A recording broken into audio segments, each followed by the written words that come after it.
Good morning. After an incredible first day of the Border Gavaskar Trophy, day two, when can India polish the tail off? That's the question that Gargi and I are asking to all our viewers who will join us soon. Devashish Sen from Perth wasn't feeling too well because of the wind that blows from post tea, that in and around that session. Bharat Ramraj also joining us. Devashish, how is it today? Saturday promises to be a packed house. 31,000 people yesterday.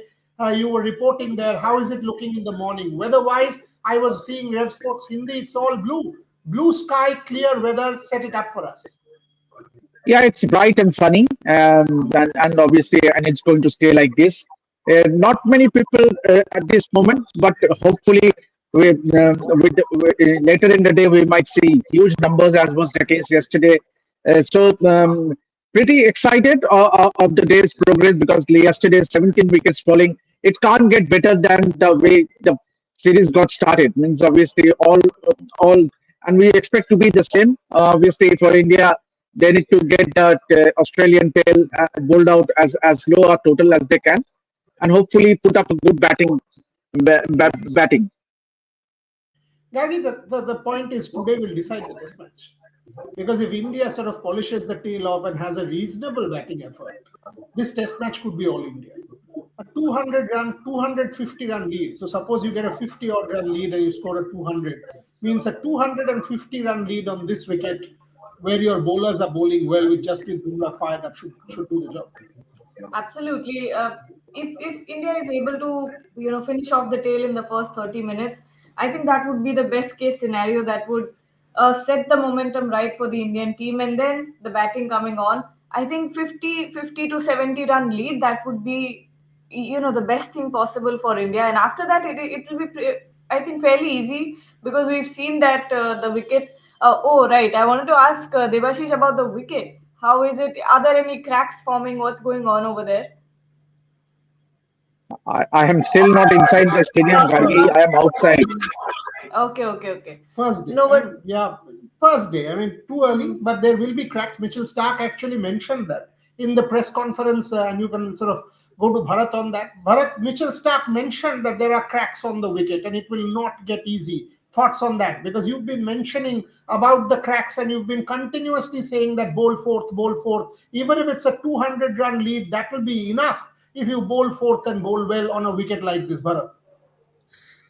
Honestly, I don't think this is a typical Perth deck or a typical old Waka deck because on day one itself, I felt that there were a couple of indentations, a few deliveries kept low. So even on day one, there wasn't true bounce. So on day one itself, if there are a couple of indentations, then definitely on day two or day three, at least on day three, there will be a few more indentations, maybe an occasional crack as well. So I would say the batting should get tougher. The only thing is the road roll. Obviously, heavy roller would come into play at some point during the innings and when India go for the heavy roller, so that could help the Indian team at least uh, play better for 45-50 minutes, because at least for 45-50 minutes, or at least around 1 hour, it will get a little bit easier after you use the heavy roller. Day two. Maybe they would likely use the heavy roller today instead of the light roller. So, yeah, but on day one itself, I saw a couple of indentations, I would say, because there were a few deliveries that were keeping low. Amartya Chakraborty says, Mama, namaskar, shorir bhalo to. Mama, would you want to respond? Amartya বাবু একদম ভালো, একদম ভালো। কালকে একটুখানি শরীরটা খারাপ লাগছিল, এখন absolutely fine. Devashish, the question that one wants to ask is the top order has to do better. I mean, for the Indians, whether it's Jaiswal, whether it's Devdutt Padikkal, Jaiswal, if you see his efforts in India and if you see his efforts in South Africa, in different parts of the world, in Sena countries, in the 4-5 innings that he has played, he has not looked the part. People have found him out, whether it's in South Africa, whether it is in that one innings in Australia. So Jaiswal will have to hold himself back, not go for those expansive drives, at least in the first 15, 20 balls of his innings, and then take it from there. To go and play that shot of Mitchell Stark in the very first or second over is not par for the course, at least on these wickets, Devashish. Yeah, absolutely, and he needs to be in the middle, means spend time in the middle, means key for success here on this wicket is to spend time in the middle, and if you get used to the conditions, then runs will come. Because this is not this is a wicket where you, if you stay in the middle, you will get runs. As we seen, Nitish Reddy played that incredible knock of 41. Rishabh Pant also looked good.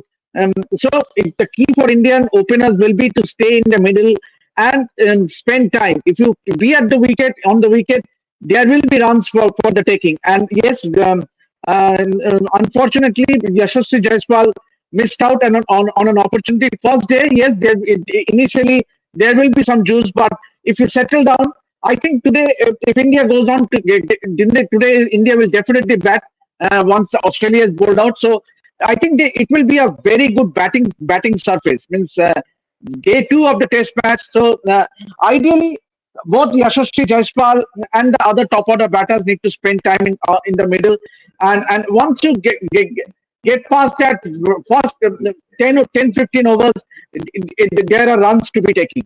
It's not that the conditions are overly heavily dependent on the fast bowlers. There are runs to score, and yes, it is about adjustment. Raghi, tell me something. Suppose now it's clear Rohit Sharma will reach not on the 24th but on the 25th. So he has got about 11, 12 days to get ready for Adelaide, which he will do. So it's evident he will. The test match is on the 6th. So if the test match is on the 6th, Rohit Sharma will very, very much there, be there in the scheme of things. He would have played that two-day day-night game in Canberra. Now, if KL Rahul bats the way he did in the first innings, is there a call that Rohit might just want to keep this opening pair and go down? Because KL Rahul looked really good at the top of the order. That innings where he left balls, he played late, he played close to the body, did not flash. The 70 odd balls that he played. Would you want Rahul to continue, come back, Rohit Sharma, get back to the middle order because of that KL Rahul innings, or you say no, Rahul goes back to number 6? I have a feeling that Rahul is your most settled batter. He's one of he looked incredibly solid yesterday, and that's the kind of innings you want to see from an Indian batter. Unfortunately, except for Rishabh Pant and Nitish Kumar Reddy, we did not see any batting performances. But the kind of test innings that we wanted to see, we wanted some grind. KL Rahul was showing that, and to get him out of the team now, when Rohit comes back and push him to a different position would hamper his confidence once again, and we that's the last thing that we want happening. So I think KL Rahul still opening when Rohit Sharma comes back, and Rohit going down the order. I think that's the best. That's the best thing you can do. This is an interesting one. Bharat, where do you stand on this? Should Rohit push himself down, KL at the top, or KL goes back to number 6 because the second new ball is also, I mean, if you play 80 overs, that is, you hardly do. But where do you stand on this, Bharat? I guess for starters, with KL Rahul, they pushed him down the order. They've made him open too many times. So he has been batting at different positions. That's, I think, not helped to someone like KL Rahul. I would say it would be better if he bats at the top of the order itself. It took out 70 deliveries. That really helped the Indian team to some extent. Yes, it didn't carry on and get a 50 or 60 or on those lines, and he was out. A rather controversial decision. But those 70 deliveries he played kind of helped Indian team to build on that and get to at least 150 in that. So I would say play him at the top because he has the technique. See, I always had the technique. We saw that in the Centurion Test as well. On a seaming track, the way he played, one of the best knocks I have seen on seaming decks over 3 decades. So if you can play like that, and the way he played yesterday as well, keeping his bat very close to his front pad and playing very late. So I would say keep him at the top for the second test as well. And the third test. Two questions. One to Gargi, one to Devashish. Devashish, so much criticism of Gautam Gambhir for picking KKR players, that he is picking KKR players doing favoritism. After Harshit Rana bowled that ball of Travis Head, all of those fellows are saying Harshit Rana, the best possible inclusion. All criticism of Gautam Gambhir has stopped. What is going on, Devashish? Typical Indian fandom. Yeah, absolutely. And And Harshit Rana bowled his heart out. Means, and we could see if you look back at the dismissal yesterday, there was some chatter between him and Travis Head. After just moments before he got Travis Head with that, not a, means getting him bowled, but there was a bit of chatter. Means obviously it was what was impressive about me watching Harshit Rana was that he had the temperament of a fast bowler, and that is what you like. Means obviously he playing his first test match, and the manner in which he showed his aggression, he was watching out to the batsmen in their eyes, and especially that Travis Head, means obviously that banter, and obviously Virat Kohli also stepping in. So you need a bit of aggression. Fast bowlers is all about aggression. Yes, you might argue that it's all about how fast you bowl, but it's also at times it shows from your body language. Yes, if you are being hit for a boundary, you immediately react by bowling a bouncer, which Harshit Rana has showed that he has that aggression in him for a fast bowler, which is quite obvious. And talking about Gautam Gambhir, if India goes on to win this test match, even the performance of Harshit Rana in the first test should stop criticism. The way he bowled that first, obviously he only got that one wicket, but that was a very, very crucial one because Travis Head was looking good. He was scoring runs, frequent space, because on the other hand, Manas Labuschagne was not getting the score going. So Indians needed a breakthrough, and it came from Harshit Rana, and that was a brilliant, brilliant ball. And I was excited to see him the way he reacted, the celebration. Three calls. Harshit Rana call from Gautam Gambhir. People also said Mohammad Siraj should not be there, Akash Deep, etc. Again, Mohammad Siraj proved what he did. So the second call again, the third call, Nitish Kumar Reddy. Again, a Gautam Gambhir call. And look at what Nitish Kumar Reddy did. So for once, just shut up. Whether it is any former cricketer or anyone trying to give flack, for God's sake, look at the calls and how the calls have done and give him some time. Exactly what Saurav Ganguly, Bharat Arun, and everybody else has suggested. Give him time, because the calls yesterday were ample proof. Gargi, by the way, tells me Harshit Rana was sledging Travis Head. Quite a lot actually, and those videos have also now gone viral on social media. But Harshit Rana is known for this. Even throughout IPL, he's been one of the biggest sledgers. He's constantly gotten into fights. He's constantly gotten into, he's also got a ban and 100% match fee fine because he gave, I think it was Mayank Agarwal, and he gave him a flying kiss as a send off directly to his face, and that's what he did with Travis Head as well. It wasn't a flying kiss; it was a air kiss. I don't know, but I think the umpire must have not seen. That's why nothing was done at that point. But I was talking about this yesterday that Harshit Rana is incredibly confident on the field and aggressive as well. That's what you need from fast bowlers, don't you? Do we have that clip, Bharat Arun on Harshit Rana? Rohan, do you have that clip, Bharat Arun on Harshit Rana, when I asked him why Harshit Rana, and the word that Gargi just used is exactly what Bharat said, confidence. Do we have that, Rohan? Can you play that clip, please?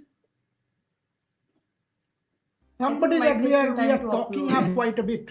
People are telling us that, our reporters in Australia are saying huge chance that he might just get a debut, picked after just 10 first-class games. You have coached Harshit Rana and KKR. Tell me about Harshit Rana. What stands out about Harshit Rana? Do you think he's ready? Your thoughts on Harshit Rana?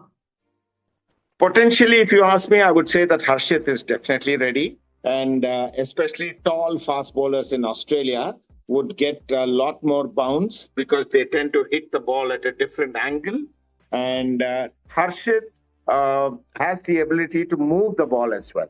So considering both that he has the ability to move the ball, he's pretty pacey, he's pretty close to 140, and his height, all of it works to his advantage. He just needs to keep his head cool and not get carried away. Keep hitting those lines which would suit him. You've coached him in KKR. What stands out about Harshit, Bharat? Because to be picked after just 10 first-class games clearly is something that tells you a lot about the man's potential. Why is Harshit special? His confidence. One word, his confidence in his abilities. He's a quick learner, and he has tremendous faith in his abilities, which I think will go a long way for any bowler to do well. Bharat Ramraj, confidence. Exactly the same word that Gargi used. Attitude is great. One saw that even in the Dulip Trophy when he played at the Chinnaswamy Stadium, his attitude to ball fast, hit the deck hard, over 5 6 overs was really good last year. So his attitude is great. But secondly, I think Gautam Gambhir and selectors were spot on. In Australian conditions, you have to take tall, hit the deck fast bowlers. That is why they have. That is why they have picked Harshit Rana and Prasidh Krishna in that 15-member squad. So and one of them had to play in in the test match, and it was Harshit Rana because maybe because of his attitude, better mindset. They have gone with someone like Harshit Rana. And yesterday, people will tell he only picked one test wicket, but I would counter that by saying he pushed the batters back. The tall fast bowler pushed the batters back by hitting the deck, and that helped Siraj and Bumrah as well to go fuller. That is something the people don't see. It's about bowling in partnerships. Because he was able to push the batters back, the others were able to go a little bit fuller, including Siraj, and that helped them, including Siraj and even Bumrah, that helped them to pick up wickets. So, one thing I would say about fans is they expect the debutant to be like the next Glenn McGrath or the next Cutley Ambrose or the next Jasprit Bumrah in his first test itself. That doesn't happen. Even Cutley Ambrose took 0 for 107 in his first test, I guess, against Pakistan in 1988. And Glenn McGrath, I watched that match. I watched at the Gabba in 1994 against England. He was absolutely smashed around by Graham Thorpe. So even the great fast bowlers, even someone like Shane Warne was smashed around by Ravi Shastri at SCG in 1992. So you can't expect a debutant to go out there and take 4 or 5 wickets in his first innings itself. He did his job. He took the price scale, pushed the batters back, and that helped others to pick up wickets as well yesterday. Absolutely correct. Absolutely right. Good point. And point I want to go to Devashish on. Devashish, imagine an Indian batter scoring 2 of 52 balls. By today, there would be some of his effigies burnt in different cities, his house stoned, trolling on Twitter and whatever formats. He's the worst ever. All of that would the country, there would be a catastrophic reaction to that. Manas Labuschagne's innings. Imagine an Indian batter doing that. Devashish said. Yeah, obviously, had it been from an Indian batters, then obviously, as you rightly said, there would have been a lot of talks around. But here in Australia, the key is to play deliveries and frustrate the bowlers. I mean, especially in this case, what Manas was trying to do was to frustrate the Indian bowlers. And what is key, I think, is to keep that pressure, keep that relentless pressure. As we saw in that Australian attack, all the three fast bowlers, Stark, Hazelwood, and Cummins, along with Mitch Marsh, they were relentless to bowl out India for 150. They were always keeping the pressure from both ends, and that was the case with the Indians. Thankfully, Bumrah was, we all know, is a champion bowler in his own right, and he gave those early breakthroughs. But had it not been the likes of Siraj or Harshit Rana, that breakthrough of Travis said, things could have been different. Means obviously, if they had not bowled equally well, then Australia would have gone away with those runs, and that would have gained the confidence. So I think it's fantastic from all the three Indian fast bowlers, especially Mohammad Siraj. A lot has been spoken about his inclusion in the side, given that he was not in the best of form, but the manner in which he bowled, and also Harshit Rana. I think all the three, all credit to particularly Siraj and Harshit Rana to not let the pressure go away and to keep that pressure going. Now, tell me something. Every time I see that KL Rahul dismissal, and yesterday at night, I think I watched it about 20 times because the replays are viral. If there is a snicko when the ball sort of passes the bat and there is an edge, right? There is a clear kind of edge in the snicko and there's a mark. But after that, within a second, the bat hits the pad. Yeah. So there should be a second clear mark, which I did not see. So my question is why? And it was a flattish kind of mark. So if there is a clear mark when supposedly the ball hit the bat, there would be a second one, right? Because the bat also hit the pad.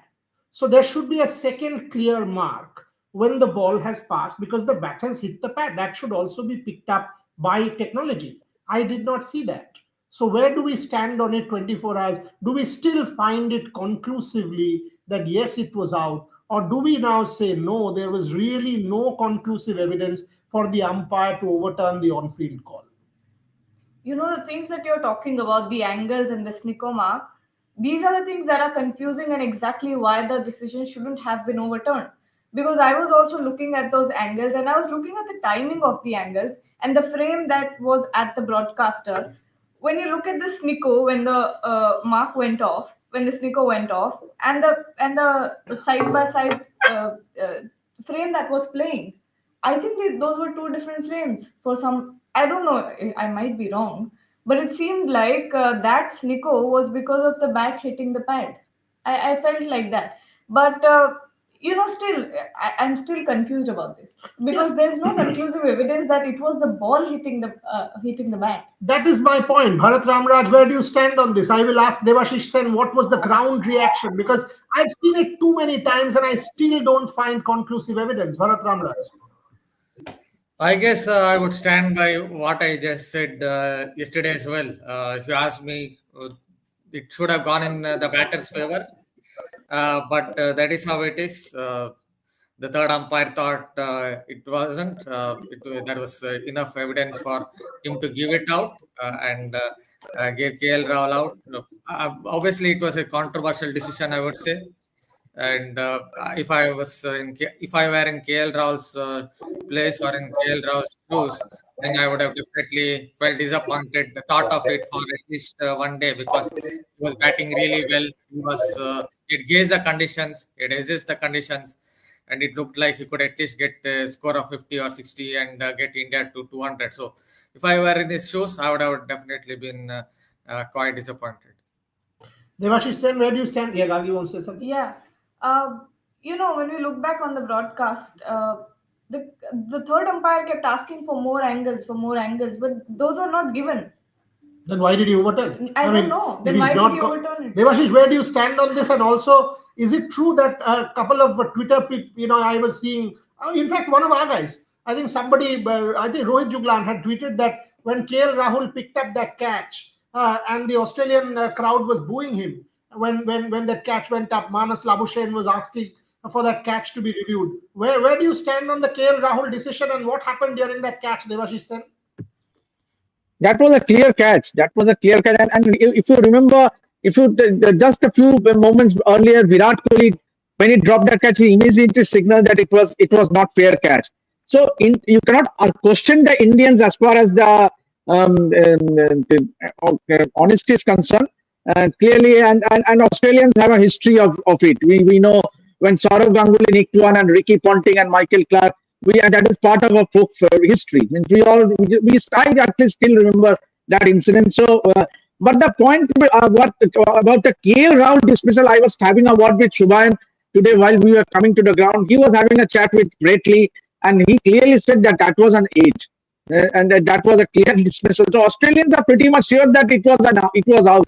But Indians have a different viewpoint altogether.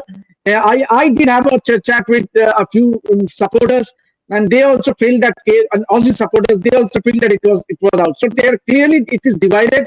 The Australians feel that it was out.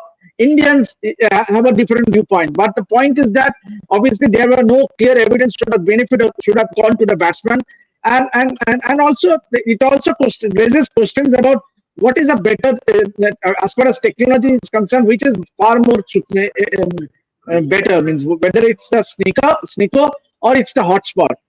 Because I think both the boards, Cricket Australia and BCCI, may have agreed not to use the hotspot. I think hotspot would have been far more better as far as technology is concerned. 2 points here. One, I might feel that just mute yourselves, please. Yeah, I might feel that anybody is the greatest batsman or bowler in the world, but my feeling doesn't matter at all. So what Cricket Australia or the Australian fans rather or anybody feels has zero relevance whatsoever. The point is very simple. The on-field umpire has given a call. and that call is not out. Does the third umpire or the DRS umpire have enough evidence to overturn that call? Does he feel, his feeling is important, does he feel that there is enough evidence? I mean, there's some music playing. Rohan, can we have the music, please?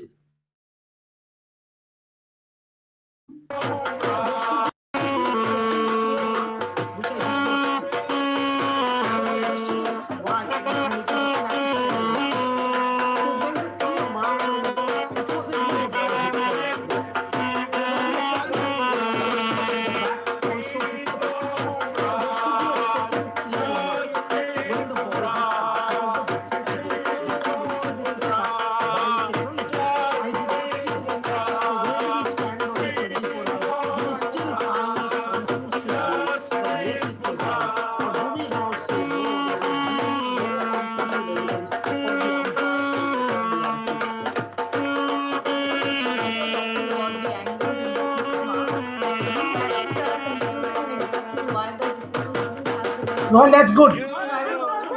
So this is on our Hindi show, and near the metro station where people are coming out from. So Shubhan and Rohit are on that. These are live visuals as we speak from Perth. Rohan, keep the visuals on, but let us talk through them. So the point that I was trying to make is pretty simple.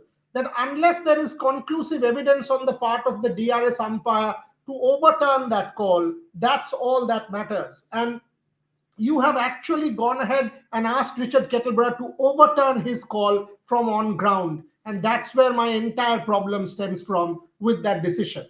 By the way, we are not parochial here. This is not India, Australia, or so and so cheating. Nobody is saying any of this. We are trying to make a rational, objective argument here. We are not one of those platforms who will go and sensationalize. But two marks did not appear in that Sneeko. When that ball passed, there should have been a mark. When the bat hit the pad, if the ball had hit the bat, there should have been another mark. I did not see that. And that's where I thought. Anyway, that's the KL Rahul call. Your Gargi Raut, Virat Kohli, poor batting, very poor batting, could have dented his confidence. Clearly, that catch he dropped could have dented his confidence. But what I liked about Virat Kohli was his involvement and the way he was setting fields. That I thought was excellent, because even after the kind of pressure he was on, failed with the bat, failed with that catch, he was involved every second helping out Bumrah, which was a welcome sign for me. When you have an outing like Virat Kohli did yesterday, the last thing you want that batter or that player to do is take that nervousness with him on the field, and that's precisely where Virat Kohli stands out from the rest of the players. He's got experience. He knows that he can't let that bring him down, because there's 3-4 more days to go in the test match. And look at the way Virat Kohli sort of came back from that, because it's difficult to get out of that mindset that I've just failed and I've got to go out and do this again. But Virat Kohli came out, and the best thing was, of course, the fact that you said that he was very incredibly involved in the field. That I think all of us loved watching that, the way he was involved with Bumrah, he was involved with the bowlers, he was continuously talking to everyone. And that dropped catch, when you talk about it, I think that should have been taken, but the things happen. It's fine, cricket, anything can happen. But Virat Kohli did not let that dent his confidence. We don't know what he's feeling inside, but at least he's not showing it. That's the best part. And he's the way that he was involved in the field. He was sledging. He was continuously on the Australian batters. That's what we love to see from Virat. Bharat Ramraj, where do you stand on this? On Kohli? Yeah. He's someone who has that, at least at his peak, he always had that attitude of giving it back to the opponent. So expect him to do it. But after he dropped that, especially after he dropped that particular sitter, I thought he was not in this particular game. His mind was somewhere else. But good on him that even after dropping that dolly, he was able to focus on the game. And I also saw that he was trying to help, in some ways, Jaiswal Bumrah in terms of field placements, in terms of maybe bowling changes as well. So in that perspective, good for Kohli. Obviously, he still has to score some runs. His Test career has been on a real downhill path, averaging 31 in Test cricket or whatever in the last 5 years with just about 200s. So hopefully in the second innings, he won't go for that huge forward press, maybe slightly hang back, watch his innings at Centurion earlier in the year when he played all those cut shots, played all those back foot shots, and get India to a good score, to a winning score. Somebody is telling me 1,000 people watching on Hindi. Appraisal for Shubhan and Mohit Sharma, for Rohit and Shubhan. Folks, hello. It is not about how many people watch. It is, again, I am saying this. The dedication of all my reporters. Devashish Sen was unwell yesterday. The dedication, look at his photographs that we are playing, all images by Devashish Sen. That is what it matters. Yesterday, I was watching and we were tweeting about Satvik and Chirag. Now, how many retweets or how many whatever there? Not many, right? So you mean to say that is not relevant? For us, it is not about 20 people watching or 1,000 people watching. It is never going to be.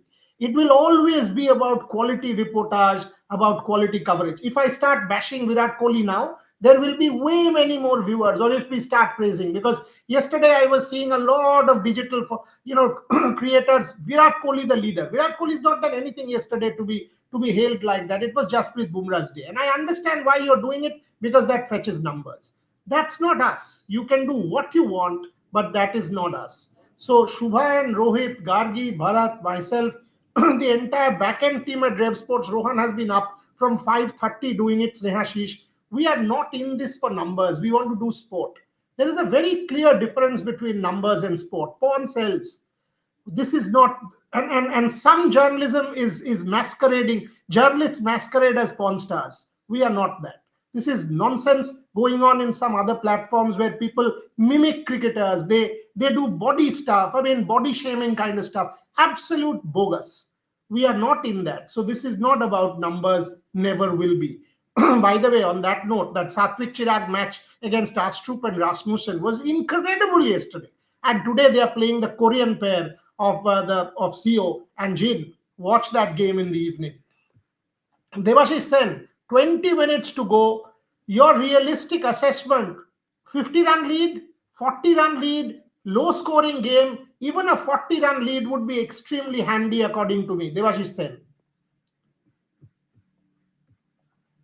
Absolutely, Boria. Even a 40-run lead will be what the goal means. And if India bats well, if India can post somewhere in the region of 200, 240, 240 in that on that second innings will be really, really difficult, given the way all the three fast bowlers are good, and you have to also take into account Washington Sundar. So I think they, as Bharat mentioned, if India uses the heavy roller, means obviously it will be good for batting for the first 45-50 minutes. Then after that, there will be cracks, and Washington Sundar can utilize the cracks. So anything in the region of 240, 250, India should fancy a chance of winning this test match and go 1-0 ahead. But the key is to not let Alex Carey, because we know Alex Carey can play the long handle. You cannot let Alex Carey to go away and play some attacking shots, because he is the one. He is crucial for Australia to get anything close to that India's total of 150. Pranit says Australia still think will win. No confidence in batters. Pranit, how much confidence did you see in the Australian batters? Tell me that. Did you see confidence in the Australian batters? I did not. They were as shaky to Bumrah. In fact, there was one over where Labuschagne could have been out 6 balls to Harshit Rana. How much confidence did you see in the Australian batting that you are seeing this? Gargi, but the question that Devashish just answered, what is realistic? 200 runs in the second innings, giving us a lead of 230-40, assuming there's a 30-40 run lead. Is that good enough mentally, or do you need a little bit more? I'm thinking. By the way, look at the crowd. Look at the crowd. These are ticketed.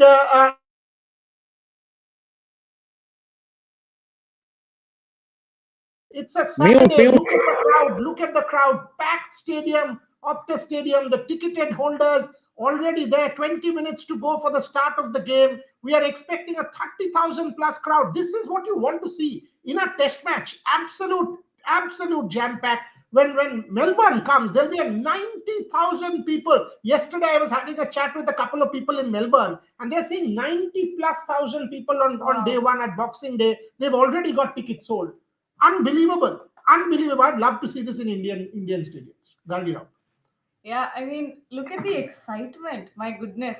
And I was yesterday as well. There were some clips from last year going viral of the Boxing Day test as well. So that's, Australian crowd. I love that they're so passionate about their test cricket. I love that. Even though, I've been hearing that there's some, you know, people are saying that cricket is dying in Australia. No. Test match cricket will never die in Australia. Yeah. Never ever. That's I mean, right. Aussie rules footy, it's a different matter. Rohan, change the visuals. But Aussie rules footy, etc., is a different matter.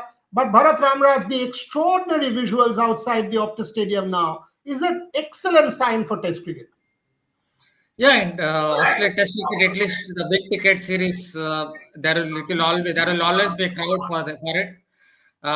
Be it India, Australia, or be it Ashes. Though, yeah, Australia have been beating England, but because of the tradition, the big ticket series will always be there. In limited overs cricket, maybe kind of it is dying in Australia because if our ODIs, I don't see much of a crowd in Australia. Only Pakistani expatriates had come over to watch that three-match ODI series. Most of them were Pakistani expatriates. So maybe limited overs cricket, you can tell that kind of it is going on a downhill path. But when it comes to Test cricket, yeah, Australians, at least for the big ticket series, you expect them to come in quite sizable numbers, and it's good to see a beeline entry, fans making a beeline entry into the stadium. There's a super chat. Will Kohli change his stance or still stand out? Bharat Ramraj, our technical champion. Yeah, see, fans, what to say about this? For example, Rohit Sharma in Centurion, he was not standing outside the crease, and there was a hue and cry that Rohit Sharma has to stand outside the crease after he got cleaned up by Kagiso Rabada Delri that angled in and slanted away or straightened to clean him up. And now there's a hue and cry over Virat Kohli standing outside the crease.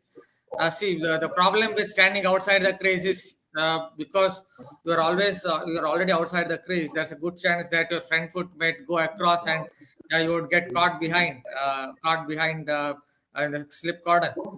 That's one thing that's always there if you're standing outside the crease. But I think the bigger problem with Virat Kohli is also has that big press. So it's not just standing outside the crease, because of that forward premeditated big press is looking to come way forward, and from there it could become a little difficult for him to rock back. So I guess he has to hang back slightly. He did that at Centurion, but he was in a better space. He was mentally in a better space at that time in Centurion earlier on in the year. Mind you, that conditions in Centurion were quite tough, as tough as these conditions in Perth, and he got that 70 odd. So maybe hang back slightly, not go for that big forward press, and that could help him to play those cut shots. Because once you get that big forward press way outside off, then it will become very difficult to rock back.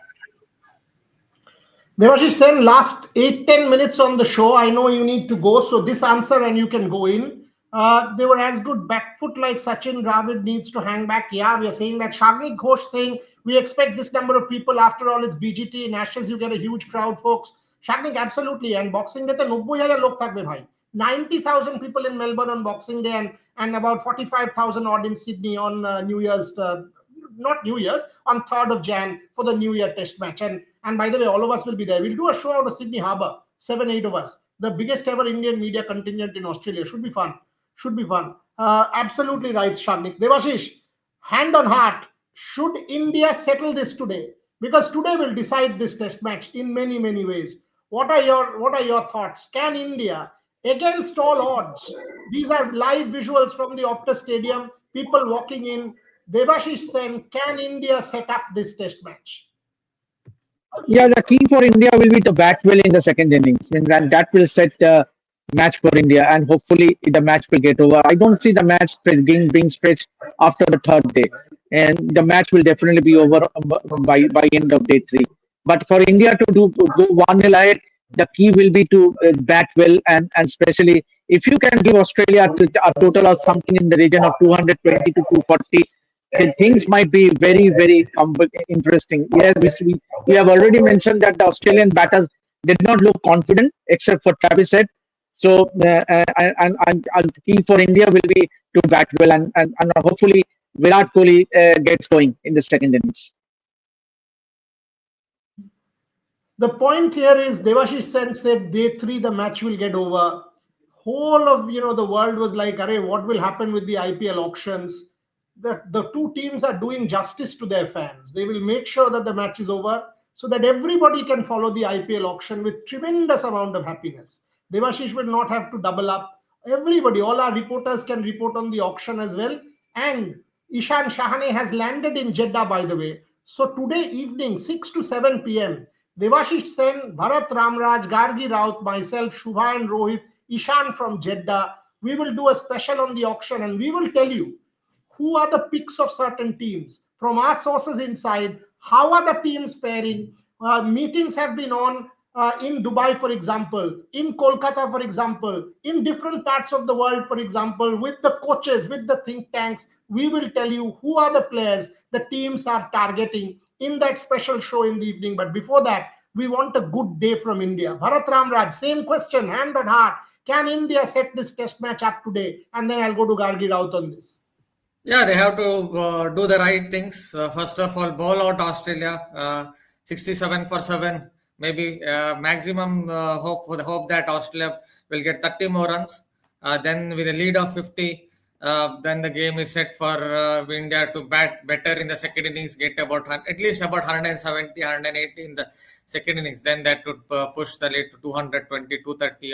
In those conditions, with the cracks opening up, even a lead of 230 could really set the game up for the Indian team. But the key part, obviously, they have to take these 3 wickets quickly. India have had a problem or two while bowling to tail, not as bad as England, who are absolutely rubbish when it comes to bowling to the tail. But India also have had a problem while bowling to the late order batters. So first of all, they have to bowl out the Australian batters. The remaining 3 take the remaining 3 wickets as quickly as possible. That's the main thing. I guess India have the upper hand, but you have to make use of that, utilize that, and set the foundation. Last few minutes, Gargi, on the show. What Bharat is talking about, 230, etc. What is important is be disciplined. Don't drop your catches. Be disciplined. Wickets will come. On this track, wickets will come. Jasprit Bumrah will come out fresh. India will come out hard. After Mitchell Starc, it's Lyon and Hazelwood. Yes, Lyon will swing the bat here and there, but it's you've gotten in there. You've just got to believe that you can clean it up now. Be there with your focus. Don't drop too many and you're in this game. Absolutely. Like you said, it's about discipline, bowl some tight lines, put some pressure on the batters.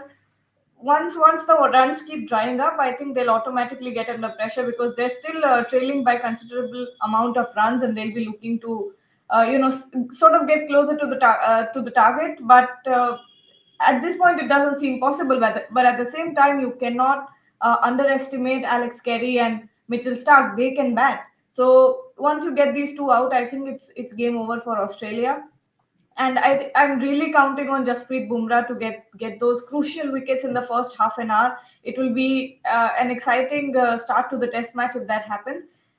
Start to the day if that happens. But yes, it's all about discipline and putting as much pressure as possible on the Australian batters. Devashish, before you leave, hope to get you back at lunch. Please take care of yourself. Send us some great photographs. And hopefully, in the first half an hour, India will be able to polish off Australia's tail. Final statement, Devashish Sen, and you can leave. Yeah, hopefully, as everyone said, India, first thing the India needs to do is to get that Australian tail out for as low a total as they can. If India can bundle out the Australian for under 100, then automatically that lead will be more than 50 plus, which is what good. But the key will be to bat well in the second innings for India. Absolutely. Let's close the show on that note. We will be back at lunch. 9:50 is when Bharat, Devashish, our Gargi and I will be back with some great visuals, hopefully, which Devashish will send us. And by then, India is certainly batting fingers crossed, and Yashasvi Jaiswal could have given us a decent enough start. That's the hope. That's the hope as we sip into our second cup of tea for the morning. India v Australia, once again, an incredible day in prospect. Border Gavaskar Trophy, 17 wickets on day one. The match has been set up. Against all odds, Jasprit Bumrah leading a spirited Indian fight back. Can that continue on day two? Join us once again at 9:50 for our post-lunch show. Thank you very much for watching.